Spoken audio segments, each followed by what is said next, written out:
राम राम दोस्तों क्या आप भी गूगल पर दिखने वाली वस्तुओं की रैंकिंग करना पसंद करते हैं? क्या आपको भी दुनिया भर के आश्चर्यों को जानने की उत्सुकता होती है? क्या आप जानते हैं कि आज भी दुनिया के 7 अजूबों में से एक तुर्की का एक यूनानी टेम्पल है, जिसके लिए कहा जाता है कि सिकंदर के जन्म के दिन इस टेम्पल में आग लगा दी गई थी। बाद में इसके पुनर्निर्माण की इच्छा सिकंदर ने की थी, लेकिन ऐसा करने से पहले ही उसकी मौत हो गई थी। और दोस्तों, क्या आप जानते हैं कि हाल ही में नासा ने इस टेम्पल की देवी के नाम अपने एक मिशन का नाम रखा। We are focused. We are focused on all that lies before us. Only together will we bring to life this global ambition of returning to the moon. जी हाँ दोस्तों, वो टेम्पल अनातोलिया की माँ को समर्पित था। अनातोलिया यानी आज के तुर्की का मध्य भाग। यह इलाका एशिया माइनर के नाम से भी जाना जाता है। सामान्य रूप से माना जाता है कि काले सागर के दक्षिण का भूभाग अनातोलिया कहलाता था। अनातोलिया प्राचीन यूनान का ही हिस्सा था, जिसके दक्षिण पश्चिम पर इफिसस नाम का शहर 10वीं शताब्दी ईसा पूर्व में अस्तित्व में आया था। यह शहर 129 ईसा पूर्व में रोमन गणराज्य के नियंत्रण में आ गया था और 133 ईसा पूर्व के बाद अनातोलिया को धीरे धीरे रोमन साम्राज्य में सम्मिलित कर लिया गया था। दोस्तों, 4वीं शताब्दी ईसा पूर्व में अलेक्जेंडर द ग्रेट के 12 जनरलों में से एक लिसिमाचोस ने अनातोलिया के प्राचीन बंदरगाह शहर एफिसस के नए शहर की स्थापना की, जो आज भी आधुनिक तुर्की में है। जबकि पुराना एफिसस शहर, जो आर्टेमिस टेम्पल के आसपास बसा था, उसके अच्छी तरह संरक्षित खंडरों को आज भी देखा जा सकता है। यह शहर कभी ग्रीक का सबसे महत्वपूर्ण शहर और मेडिटेरियन रीजन का सबसे इम्पोर्टेंट बिजनेस सेंटर माना जाता था। अपनी हिस्ट्री में एफिसस कई हमले होने के बाद भी बचा रहा और इस पर कई विजेताओं का राज रहा। एफिसस तुर्की की सबसे महत्वपूर्ण सांस्कृतिक विरासत है, जहां हर साल दुनिया भर से 1.5 मिलियन से अधिक विजिटर्स आते हैं। यह शहर वह जगह है जहां सेंट पॉल ने ईश्वर के वचन को फैलाने का काम शुरू किया था। मिस्र की रानी क्लियोपेट्रा और रोमन सम्राट मार्कस एंटोनियस ने दौरा किया था और वर्जिन मैरी तथा सेंट जॉन ने अपने अंतिम दिन यहीं पर बिताए थे। अपने समय में यह शहर आर्टेमिस टेम्पल के लिए प्रसिद्ध था, जिसे प्राचीन ग्रंथों में ग्रीक कवि एंटीपोटर ऑफ सिडोन ने अपने 7 वंडर्स ऑफ द वर्ल्ड की लिस्ट में लिस्टेड किया है। एंटीपोटर एक ऐसे शहर का निवासी था जो अभी भी आधुनिक लेबनान में मौजूद है। एंटीपोटर ने अपने 7 वंडर्स ऑफ द वर्ल्ड की लिस्ट 140 ईसा पूर्व के आसपास लिखी थी। तो दोस्तों, इससे जाहिर होता है कि यह मंदिर कितना पुराना है।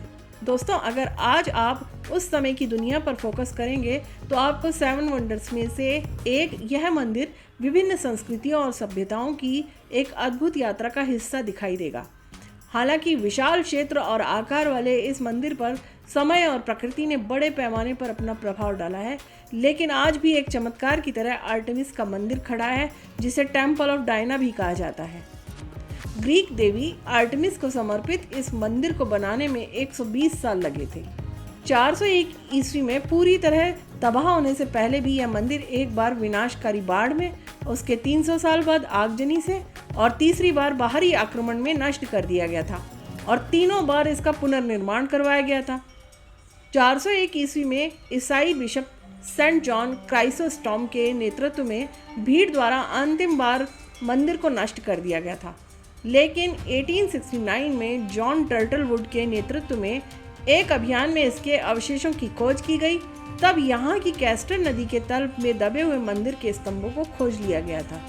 आर्टेमिस मंदिर अनातोलिया की देवी माँ को समर्पित था और अपने समय में सबसे पवित्र स्थान माना जाता था।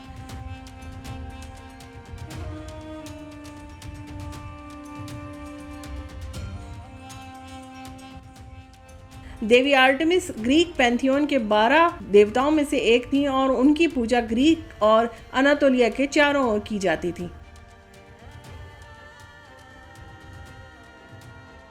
दोस्तों, 1956 में एफिसस में खुदाई के दौरान आर्टेमिस की 2 मूर्तियां मिली थी। पुरातत्वविद इन मूर्तियों में से एक को आर्टेमिस की सुंदर मूर्ति और दूसरी को ग्रेट आर्टेमिस की मूर्ति कहते हैं। दोनों ही मूर्तियां एफिसस में प्रदर्शित की गई हैं। सुंदर आर्टेमिस को रोमन काल में उकेरा गया था। आर्टेमिस की मूर्ति के सिर के ऊपर एक मुकुट है। यह प्रतीक है कि वह शहर की रक्षक है। देवी की गर्दन पर पूर्णिमा के आकार की एक बड़ी डिस्क है। उसके माथे पर अर्धचंद्र इस बात का सबूत है कि वह ग्रीक आर्टेमिस की तरह चंद्रमा की देवी हैं। सुंदर आर्टेमिस प्रतिमा की गर्दन के दोनों ओर 5 चील के सिर वाले शेर यानी ग्रिफान उकेरे गए हैं। उनके हार पर सूर्य चंद्र ग्रहों का चक्र बना हुआ है जिन पर उनका आधिपत्य है। अगर देखा जाए तो व्यवस्थित क्रम में लगभग 40 स्तन उनकी मूर्ति पर उकेरे गए हैं जो दर्शकों का ध्यान आकर्षित करते हैं। हाल ही के अध्ययनों से पता चला है कि यह स्तन बैल के अंडकोशों को संदर्भित करते हैं जो फर्टिलिटी का प्रतीक है। ग्रीक माइथोलॉजी में देवी आर्टेमिस को युवा लड़कियों और जानवरों का स्वतंत्र रक्षक माना गया है। दरअसल मूर्ति में यह चित्रण देवी माँ के आशीर्वाद और उर्वरता को दिखाया गया है।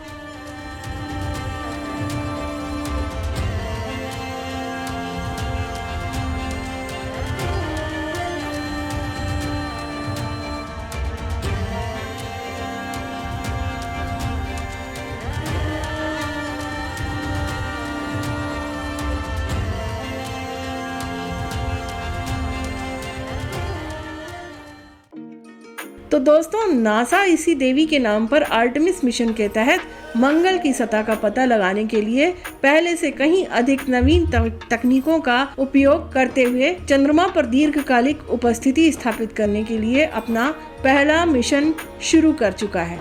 ह्यूमन एक्सप्लोरेशन के नेक्स्ट एरा में आर्टेमिस नासा का पहला कदम है, जिसके द्वारा नासा मंगल पर मिशन की तैयारी के लिए वाणिज्यिक और अंतर्राष्ट्रीय साझेदारों के साथ मिलकर चंद्रमा पर एक स्थायी उपस्थिति स्थापित करेगा।